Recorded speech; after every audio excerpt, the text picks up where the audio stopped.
mansinho conquistou o meu coração.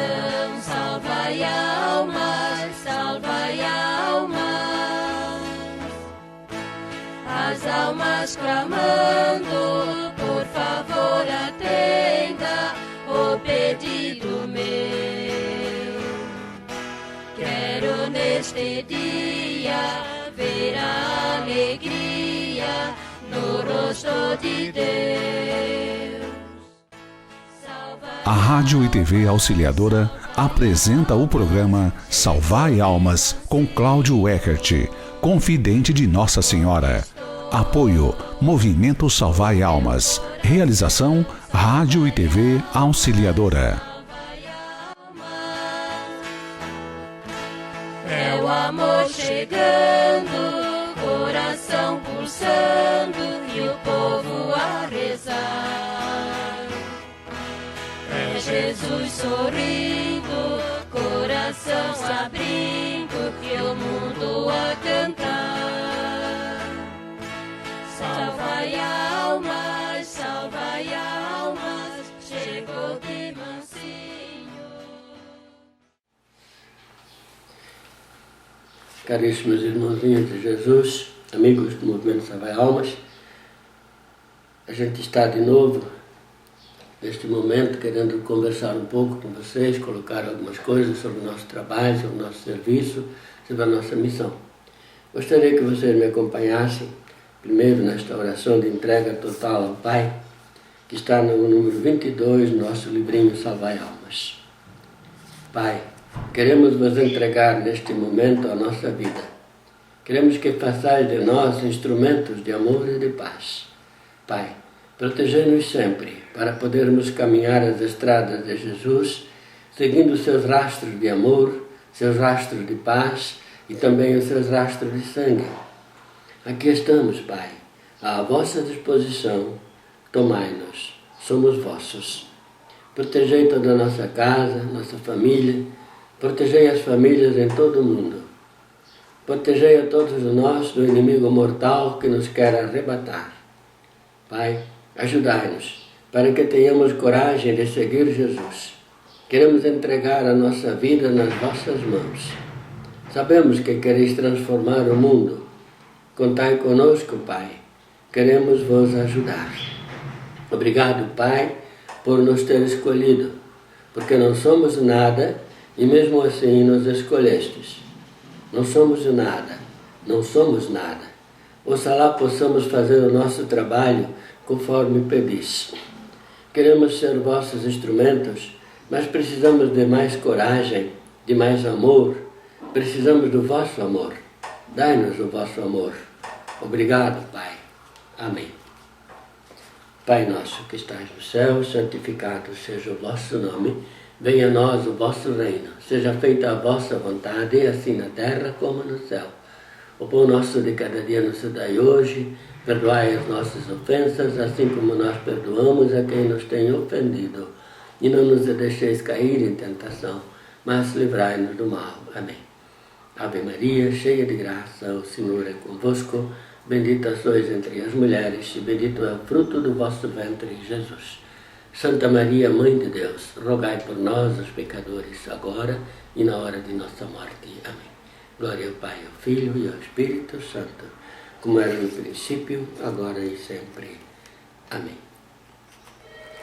Como vocês sabem, a missão especial e principal do Salvai Almas é rezar pelas almas. Essa é a missão principal. Para esta missão Deus nos chamou de maneira especial. E criamos então o movimento Salvai Almas em função mesmo da oração para o purgatório, para as almas. Então, muitas pessoas não entendem bem ainda essa devoção. O porquê que o movimento Salvai Almas se preocupa com a libertação das almas, quando poderíamos nos preocupar com tantas outras coisas, tem tantas outras coisas para fazer. Aliás, eu devo dizer para vocês, numa entrevista, numa conversa que a gente teve com o bispo, nosso antigo bispo aqui, arcebispo, Dom Eusébio Seidel, ele era o arcebispo aqui da nossa arquidiocese de Menal. Na época a gente conversou na sala dele, lá em Florianópolis, apresentamos para ele o nosso trabalho, nossos livros, e ele, naquele momento, isso fazem quase 18 anos, ou mais ou menos isso, naquele momento ele mandou buscar na secretaria ou da livraria da própria diocese ali embaixo o catecismo da Igreja Católica. Esse catecismo, o catecismo da Igreja Católica. Eu não tinha esse catecismo na época. E ele então mandou ali na livraria trazer o catecismo e me deu esse catecismo. E ele abriu o catecismo no número 1030 e diz a purificação final no purgatório. Ele leu para nós isso ali. Mais ou menos assim não, é assim que está no catecismo. Ele leu para nós o seguinte, isso está no número 1030 do Catecismo da Igreja Católica, a purificação final ou purgatório. Os que morrem na graça e na amizade de Deus, mas não estão completamente purificados, embora tenham garantida a sua salvação eterna, passam, após a sua morte, por uma purificação, a fim de obter a santidade necessária para entrar na alegria do céu. A Igreja denomina purgatório esta purificação final dos eleitos, que é completamente distinta do castigo dos condenados. A Igreja formulou a doutrina da fé relativa ao purgatório, sobretudo no Concílio de Florença e no de Trento, fazendo referência a certos textos da Escritura. A tradição da Igreja fala de um fogo purificador. No que concerne a certas faltas leves, deve-se crer que existe, antes do juízo, um fogo purificador, segundo o que afirma aquele que é verdade, dizendo que se alguém tiver pronunciado uma blasfêmia contra o Espírito Santo, não lhe será perdoada, nem no presente século e nem no século futuro. Desta afirmação, podemos então deduzir que certas faltas podem ser perdoadas no século presente, ao passo que outras no século futuro. Então indica ali a existência de um purgatório. No século futuro, depois dessa vida, também um momento de poder expiar as nossas culpas e assim. Este ensinamento apoia-se também na prática da oração pelos defuntos, da qual já a Sagrada Escritura fala. Eis porque ele, Judas Macabeu, mandou oferecer este sacrifício expiatório pelos que haviam morrido, a fim de que fossem absolvidos de seus pecados. Desde os primeiros tempos, a Igreja honrou a memória dos defuntos e ofereceu sufrágios a seu favor, em especial o sacrifício eucarístico, a fim de que, purificados, eles possam chegar à visão beatífica de Deus. A Igreja recomenda também as esmolas, as indulgências e as obras de penitência em favor dos defuntos. Levemos-lhes socorro e celebremos sua memória. Se os filhos de Jó foram purificados pelo sacrifício de seu pai, por que deveríamos duvidar de que nossas oferendas em favor dos mortos lhes devem alguma consolação? Não hesitemos em socorrer os que partiram, em oferecer as nossas orações por eles. Isso é o que fala do purgatório, sobre o purgatório, no Catecismo da Igreja Católica, no artigo 1030 e 1031 também. E no 1472 também fala um pouquinho sobre o purgatório, quase nos mesmos termos. Então, quando Dom Eusébio me ofereceu esse catecismo, ele leu isso aqui neste momento, depois ele fechou o catecismo e mostrou o volume, a grossura do catecismo. Ele me está vendo, claro, que livro, como o catecismo é um livro grosso, como tem uma infinidade de coisas aqui dentro. E você, diz Dom Eusébio, você só se preocupa com esse pouquinho que está aqui, que fala sobre o purgatório? Quando tem tanta coisa para se preocupar, você vem se preocupar só com esse pouquinho que está aqui, que fala sobre o purgatório? Aí eu falei para Dom Eusébio o seguinte: se Deus me deu essa missão tão pequena para me falar só sobre esse pouquinho, é porque Ele acha que eu tenho capacidade só para isso. É porque eu sou pequeno, então eu tenho que falar de uma coisa, de uma missão mais pequena. Eu recebi uma missão mais pequena. E se Deus me achou capaz de pelo menos cumprir essa missão que é pequena, eu vou fazer o possível para cumprir. E eu acho que se Deus me chamou para essa missão, Ele deve ter chamado muitas outras, centenas ou milhares de pessoas para cumprir a outra parte do catecismo, as outras partes do catecismo. A minha parte principal que Deus me deu foi essa. Diz Dom Eusébio, eu também rezo pelo purgatório, a gente precisa rezar pelo purgatório. Vamos rezar pelo purgatório. Na época que eu falei com o Dom Eusébio, nós estávamos no começo da nossa caminhada, então muitas dúvidas também eu tinha. Por quê? Porque as pessoas e o mundo, inclusive, confundem um pouco as coisas. Confundem um pouco. Então a gente começa a ser taxado de espírita, quem fala com morto é espírita, e assim por diante. Tem uma série de ataques de pessoas que infelizmente não entendem nada. Não entendem nada de Bíblia, não entendem nada de doutrina, não entendem nada de catecismo. Então eles ficam conjecturando coisas, falando coisas, assim por diante.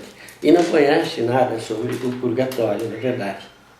Então, para mim então foi muito difícil falar sobre isso e trabalhar em cima disso. Mas a força que Deus nos dá, os caminhos que Deus nos mostra, a doutrina que Deus passa para a gente a respeito do purgatório, nos dá essa força para continuar. No livro primeiro nosso, Livrinho Salvai Almas, Fundamentos da Salvação Salvai Almas, ali a gente aprendeu o que é o purgatório. Ali são as mensagens que o céu passava para a gente a cada dia, formando aquela ponte da salvação, conforme consta na capa do livrinho. Cada pedrinha é um ensinamento, cada pedrinha é uma obra nova, cada pedrinha é um ensinamento novo, uma regra nova, ou então um caminho para a gente encontrar realmente a felicidade, o amor de Deus. Então todo aquele livro, o livro primeiro nosso, falava sobre isso, sobre a engenharia de salvação, uma verdadeira engenharia de salvação. Ali nós aprendemos. Eu, pessoalmente, era uma pessoa que não rezava pelo purgatório. E eu entendia assim: o purgatório eu sei que existe. Existe porque a doutrina me ensinou, porque o catecismo me ensina e porque a igreja, desde os primórdios dos tempos, já rezava pelo purgatório. Ela nos ensinou a rezar pelo purgatório. Então o purgatório existe. Só que eu, pessoalmente, não rezava pelo purgatório. Por quê? Eu achava assim, bom, se as almas estão no purgatório, elas vão para o céu. Elas estão garantidas. E diz aqui no catecismo, a garantia da salvação elas já têm. Elas só têm que passar por ali para pagar um pouquinho alguma coisa que ficaram devendo. Mas elas já estão garantidas. Deus já perdoou. Elas já vão para o céu. Mas tem que passar por ali. Então eu pensava, bom, se elas já estão garantidas, eu não preciso rezar por elas. Eu vou rezar por aquelas pessoas que estão vivas, porque essas sim não estão garantidas. Elas podem ainda perder o céu, perder a caminhada. E Nossa Senhora então dizia, se você quiser salvar uma pessoa viva, peça a intercessão das almas. Reza por elas. Elas rezam pelos vivos. Elas rezam por aqueles que estão aqui, sobretudo pelos seus familiares ou por aqueles que rezam por elas. Há uma comunhão dos santos ali. A comum união entre nós e entre os santos, e entre nós e entre o purgatório. A igreja padecente é também igreja, e faz parte da igreja. E ali a Nossa Senhora então começou, e o céu começou a passar para mim o que realmente era o purgatório. Eu que não rezava pelo purgatório, aprendi por que se tem que rezar. E aprendi através do céu, através das mensagens, dos fatos que o céu ia então me colocando. Confundir com o espiritismo é bobagem. Nós vimos na igreja e vemos na igreja, temos lido histórias de santos, e a maioria dos santos conversavam com as almas, recebiam a ajuda das almas. A maioria dos anjos rezavam pelas almas. E dos santos, né, que depois tornaram santos, rezavam pelas almas. Grandes santos rezavam pelas almas. Então, e a Igreja Católica é a única igreja que reza pelas almas. É a única igreja que ensina sobre o purgatório. É a única igreja que fala que devemos rezar pelas almas. E as outras igrejas não falam isso, elas não falam isso. Por isso os católicos, aqueles que não estão muito ligados, facilmente caem na onda dos outros, de que realmente não precisam rezar. Facilmente caem no ensinamento de outras religiões, de outras igrejas que não acreditam no purgatório. Agora, confundir o purgatório, confundir a oração pelas almas com o espiritismo é outra coisa completamente diferente e completamente errada. Grandes santos, eu já disse, conversavam com almas. Nós temos um livrinho aqui chamado 10 Histórias. 10 Histórias, é um livrinho bem pequenininho, escrito pelo padre Tarcísio Marchiori. O padre Tarcísio hoje é falecido. Ele era um dos grandes formadores dos padres da Arquidiocese de Florianópolis, professor dos colégios famosos aí de Santa Catarina, do Brasil, Tarcísio Marchiori. Quando ele nos conheceu e ele quis conversar comigo, eu fui a Joinville conversar com ele. Na época ele estava lá. Depois de ter conversado comigo, ele fez esse livrinho, 10 Histórias. E ele mesmo, pessoalmente, trouxe esse livrinho aqui para mim, para a gente divulgar. Ele trouxe uma pilha de livros. E a gente divulgou na época. Na primeira página ele diz assim, ó, você pode duvidar.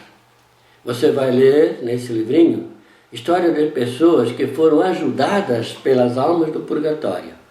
Você tem direito de não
bem, quem sai perdendo é você.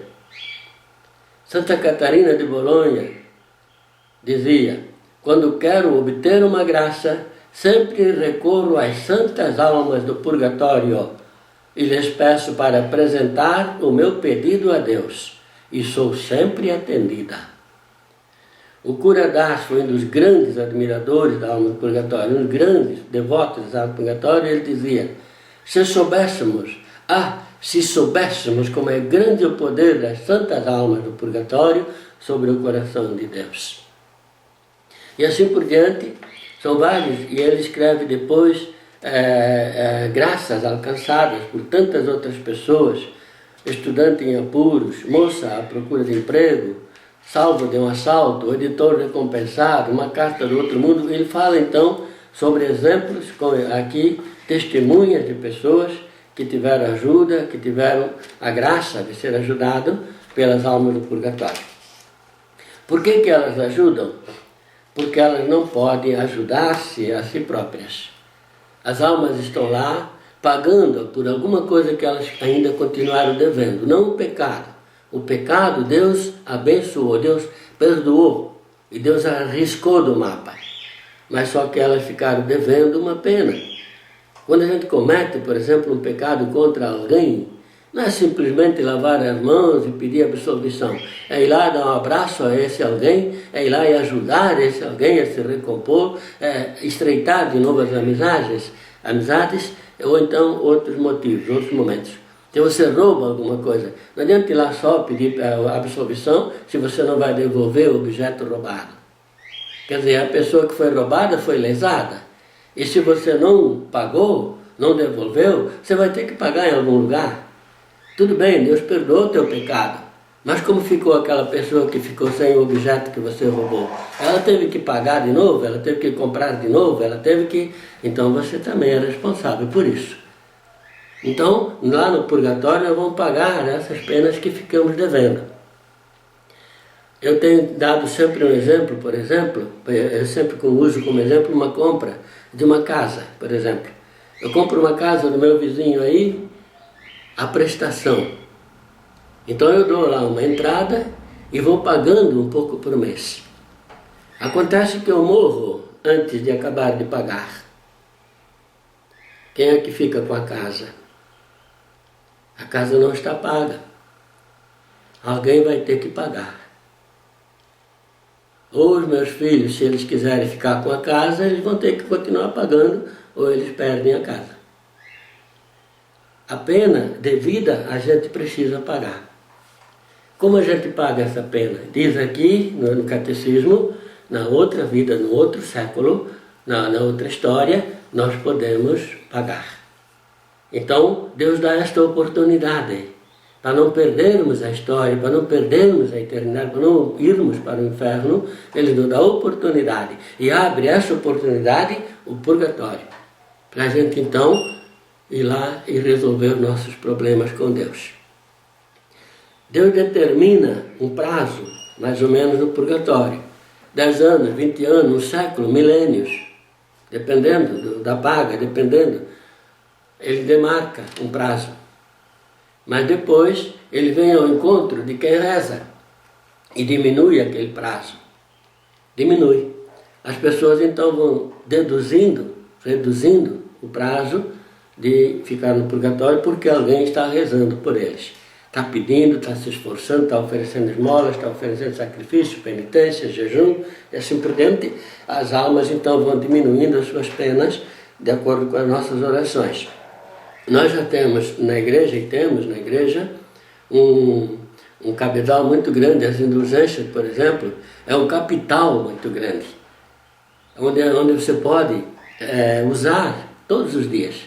Indulgência todos os dias para as almas.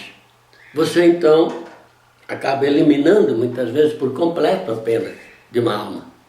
Indulgência plenária elimina por completo todos os pagamentos, todos os débitos. A indulgência plenária. A indulgência particular, a indulgência parcial, ela deduz uma parte das penas. Em alguns dias, tem 300 dias, 30 dias, um ano, sei lá, dependendo da indulgência, ela dá um prazo também. Mas tem a indulgência plenária também, que dá por completo, dá plena libertação. E para nós também, para nós que rezamos também. Então são muitos caminhos que nós podemos usar para as almas, para ajudá-las. E elas, por outro lado, nos ajudam. Elas, por outro lado, rezam por nós. Rezam para os que estão aqui. Por isso, a comunhão dos santos, nós rezamos todo dia. Creio na comunhão dos santos. Eu creio na comunhão dos santos. Eu creio que existe a igreja aqui, militante, a igreja padecente ali no purgatório, e a igreja glorificada no céu. E que essas igrejas, essas 3 fases da igreja se unem em oração para que um seja intercessor do outro. Nós para o purgatório, o purgatório para nós, os santos para nós, os santos pelo purgatório. Conversar com os mortos. Outro dia eu recebi uma carta dizendo assim: tira o meu nome da relação de vocês porque pessoa que conversa com o morto é espírita. Olha, Nossa Senhora é uma pessoa que morreu. São José é uma pessoa que morreu. Uma pessoa que viveu aqui. Os anjos, os santos, todos os santos, a igreja canonizou, são pessoas que morreram. E, no entanto, nós conversamos com eles. Nós conversamos com eles. Quanta gente conversa com São José, com Nossa Senhora, com todos os santos? Quantos santos? As pessoas entram na igreja hoje, vão lá na imagem dos santos, conversar com os santos, rezar com os santos. São pessoas que morreram. Não são almas? São almas, sim. São almas. São santos que estão no céu, que a igreja já canonizou, porque mostraram um caminho bonito quando viviam. Caminho de exemplo, de amor, de fé e assim por diante. São santos, mas são almas. As almas que estão no purgatório, elas são santas. Diz aqui no catecismo, santas almas no purgatório. Elas são santas. Elas já foram perdoadas por Deus. Não são canonizadas ainda, porque a igreja ainda não tem certeza se elas ainda estão aqui ou lá. A Nossa Senhora tem dado as respostas, muitas vezes, para nós, das pessoas que já estão no céu. Já saíram do purgatório, já estão no céu. A igreja não vai poder canonizar bilhões de pessoas que estão no céu. Ela canoniza aqueles que mais se destacam como exemplo, para se poder seguir, exemplo a seguir. Mas ela nunca vai poder canonizar bilhões e bilhões de pessoas. Quem ela canoniza? Quem é que a igreja canoniza? Aquelas almas que, por causa da intercessão delas, por causa de alguém que reza por elas, concede graças diante de Deus para nós. A pessoa morre, vai ser enterrada. Se a gente continuar rezando por ela e a ela pedir graças, e a gente alcança graças, essa pessoa já pode se tornar santa, já pode ser canonizada. O que acontece? A gente visita cemitérios por aí afora, e quantos cemitérios a gente já visitou, em muitos lugares a gente encontra algum túmulo que tem placas nele. Agradeço uma graça alcançada, por uma graça alcançada, uma infinidade de placas indicando que a pessoa alcançou, as pessoas alcançaram graças através daquela alma, daquela pessoa que está enterrada aí. Quando a igreja percebe um túmulo cheio de placas assim, e quando a igreja percebe que através daquela pessoa as graças estão sendo alcançadas, a igreja começa a se interessar por aquele caso e começa então a colocar em processo de canonização. São várias etapas, vários caminhos, demora e tal, mas a igreja já começa a trabalhar em cima disso ali. Por quê? Porque alguém pediu graças. Agora, se a pessoa morre e a gente não pede nada para ela não vai ajudar, não vai aparecer graça nenhuma e fica lá a vida inteira, não é? Ela pode até ir para o céu, claro, né? Mas nunca se sabe se ela ficou santa ou não, ou se a igreja nunca vai saber, né? Então, os grandes santos foram canonizados por causa disso, porque alguém pediu para eles a graça depois que eles morreram. Alguém pediu, alguém ia lá no túmulo, alguém ia lá, alguém ia rezar, conversar e pedir a graça então que precisava. E isso acabou alcançando, fazendo com que a igreja canonizasse. Então há esse caminho. Nós temos que ajudar as almas também. É nossa missão. É missão nossa evangelizar os vivos e através das almas do purgatório pedir a intercessão. E para as almas rezar para que elas deixem os seus sofrimentos, as suas lutas. Agora, tem um caso bastante assim polêmico, eu diria, polêmico. Eu não sei se é polêmico para todo mundo, mas para algumas pessoas pode até ser. Quando, por exemplo, eu estava rezando um dia, nós estávamos, nosso pessoal, nosso grupo de 72, inclusive, estava em retiro, nós estávamos fazendo um retiro, e nesse momento, nesse retiro, acabou, nesses dias, né, acabou falecendo uma pessoa que era irmão de um desses que estava no retiro, de um dos 72. Irmão de um desses faleceu neste dia.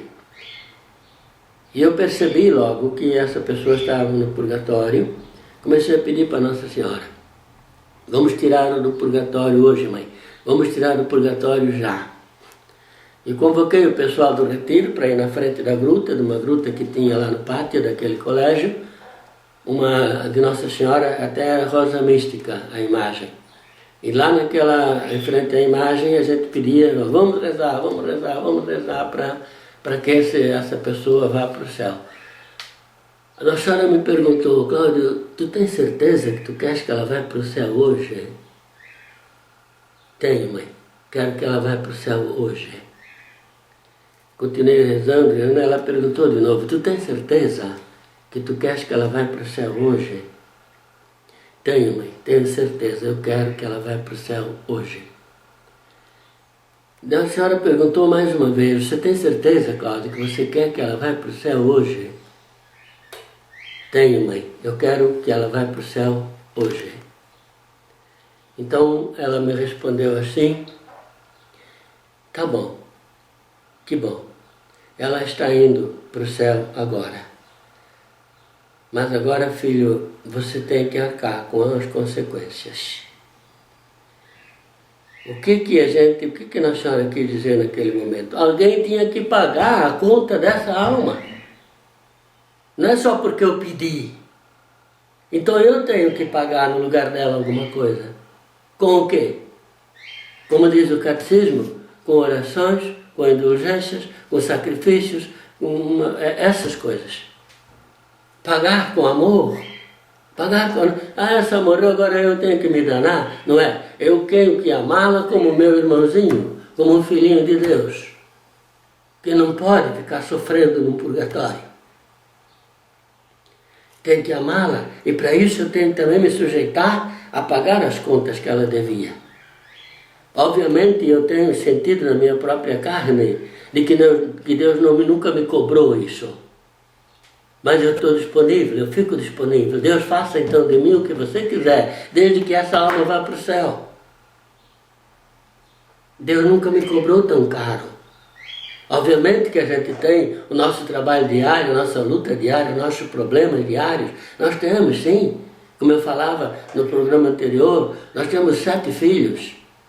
E por causa dos 7 filhos, nós temos 7 noras e genros. Nós temos 16 netos, nós temos uma bisnetinha. São família. Nós também temos que olhar para a nossa família. E a nossa família também tem problemas, também tem lutas. Mas isso tudo a gente oferece para as almas, para a salvação delas. Sabendo que, por causa da minha oração, por causa do meu sacrifício, por causa do meu trabalho com amor, eu estou salvando filhinhos para Deus. Os filhinhos de Deus. E Deus olha para mim e diz assim, que bom, você está rezando pelos meus filhinhos. Os meus filhinhos que precisam de ajuda, os meus filhinhos que estão para se perder, ou os meus filhinhos que poderiam ter se perdido, ou os meus filhinhos que precisam, você está olhando para eles, você está cuidando dos meus filhinhos. Então eu cuido também de você. É uma resposta que o Senhor nos dá. E por isso as graças que acontecem. Por isso, quando a gente pede uma graça, Deus não vai deixar de atender. Através das almas. As almas vão dizer para Deus, Pai, aquela pessoa rezou para mim, por isso que eu estou aqui no céu. Agora eu devo para aquela pessoa a minha salvação. Eu devo favores para aquela pessoa. Então o Pai vem ao encontro e faz acontecer os favores que as almas pedem. Então, não é, uma alma custa caro para Deus. Custa muito caro. Tão caro que o próprio Jesus veio dar a vida por causa disso. Por causa da salvação. Ele mesmo veio e deu a própria vida por causa da salvação das pessoas. É caro, não é fácil não. Então quando a gente reza pelas almas, a gente acaba muitas vezes levando surra por causa disso. E diante também por causa de outras pessoas que ficam criticando, que ficam falando um monte de coisa. E também porque muita gente de dentro da igreja mesmo acha que não precisa. E começa a criticar. Começa a dizer que não há necessidade. Então a gente leva também pedradas por causa disso. As nossas caminhadas ao cemitério, por exemplo, são caminhadas bonitas. A gente vê como as pessoas vão rezar no cemitério, como elas vão rezar com amor. Elas vão rezar com amor. Aquilo não é um passeio, é uma caminhada de amor. Se sujeitam a sair de casa o dia inteiro para andar nos cemitérios, às vezes pirambeiras, às vezes com chuva, com sol, na rua, sabe? Mas estão ali rezando, oferecendo aquele momento para a salvação das almas. Aí vão me dizer, as almas não estão lá no cemitério. Não estão mesmo. Elas estão no purgatório, ou no céu, ou no inferno, sei lá. Elas não estão lá. Quem é que está lá no purgatório? Os corpos. Ora, os corpos são relíquias. Foi Deus que criou. Foi Ele que fez. Sabe? Nós não podemos deixar uma coisa que Deus criou abandonada lá para o mato corromper ou para o mato seguir. Sabe? E lá na Bíblia também fala que os cemitérios são campos santos.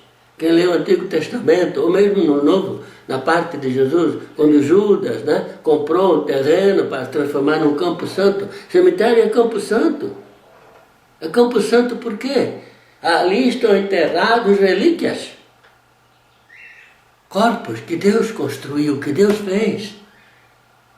E as almas daqueles corpos que estão ali acompanham, porque ficam felizes de ver seus familiares ou pessoas ali rezando por eles.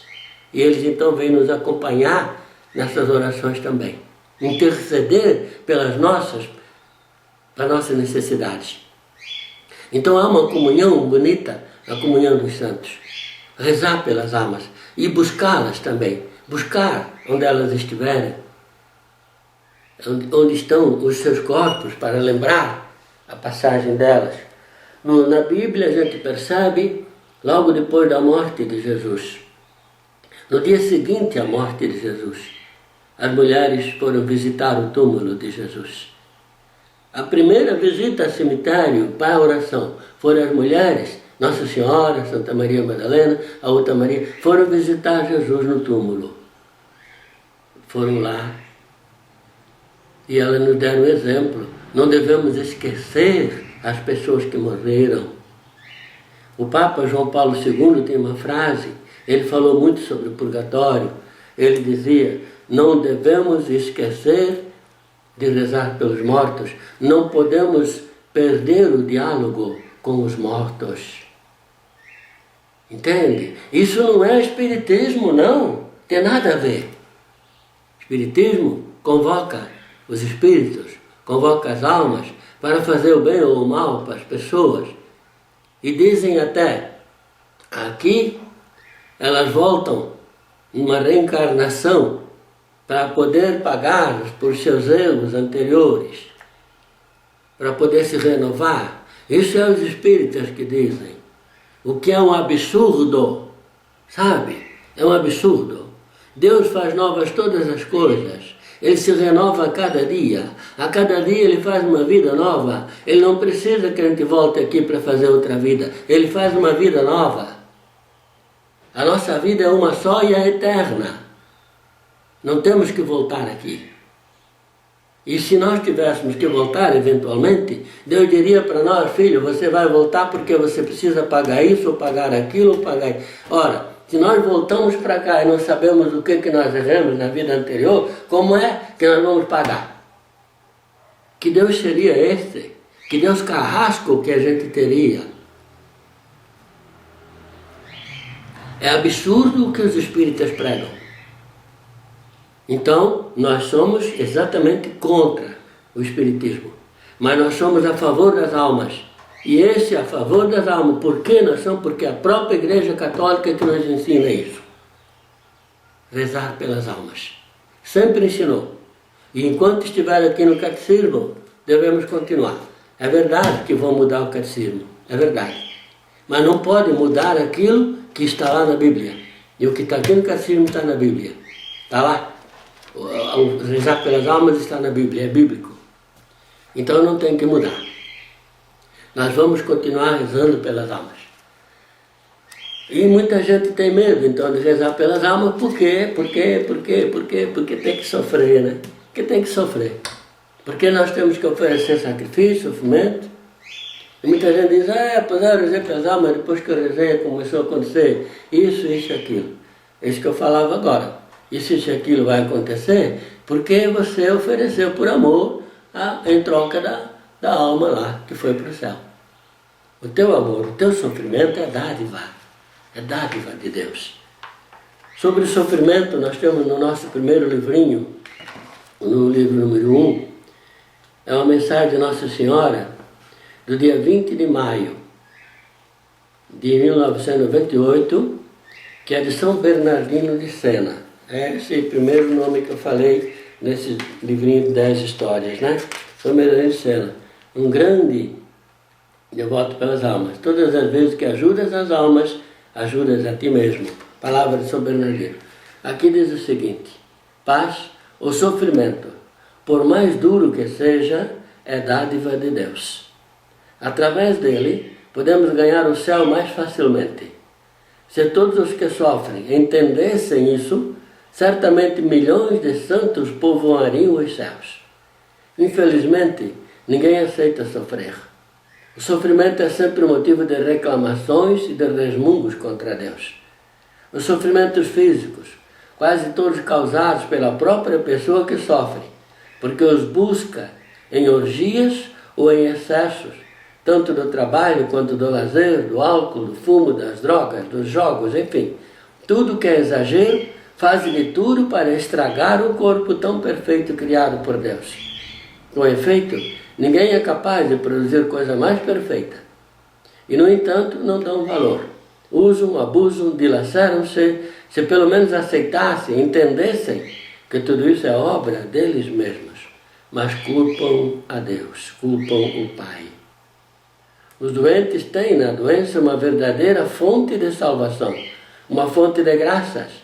Bem-aventurados os que sofrem.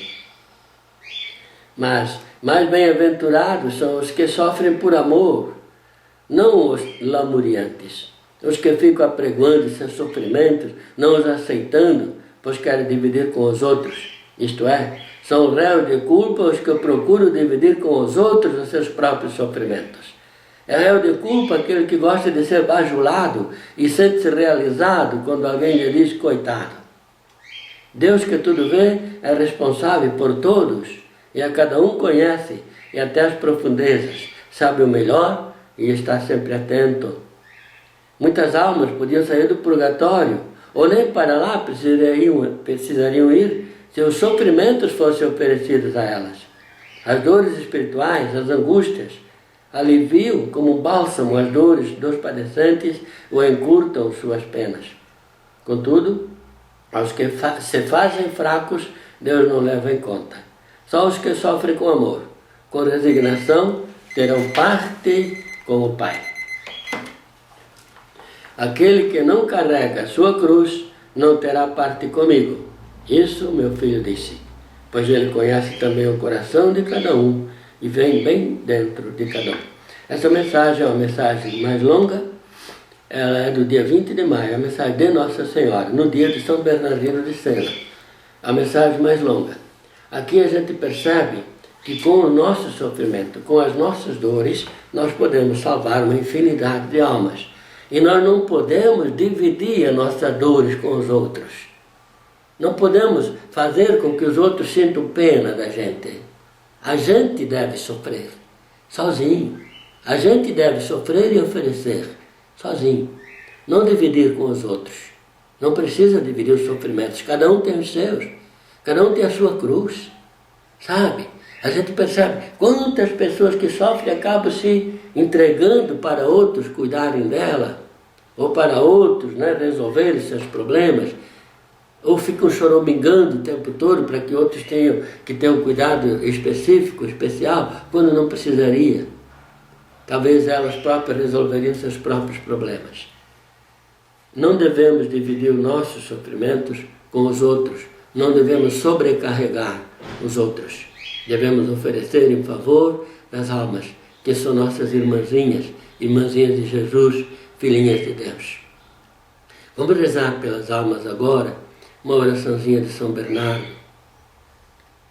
Lembrai-vos, ó Piíssima Virgem Maria, que nunca se ouviu dizer que alguns daqueles que têm recorrido à vossa proteção, implorado a vossa assistência, fosse por vós desamparado.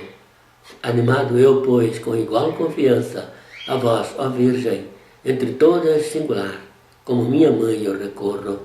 De vós eu me valho, e gemendo sob o peso dos meus pecados, me prostro a vossos pés.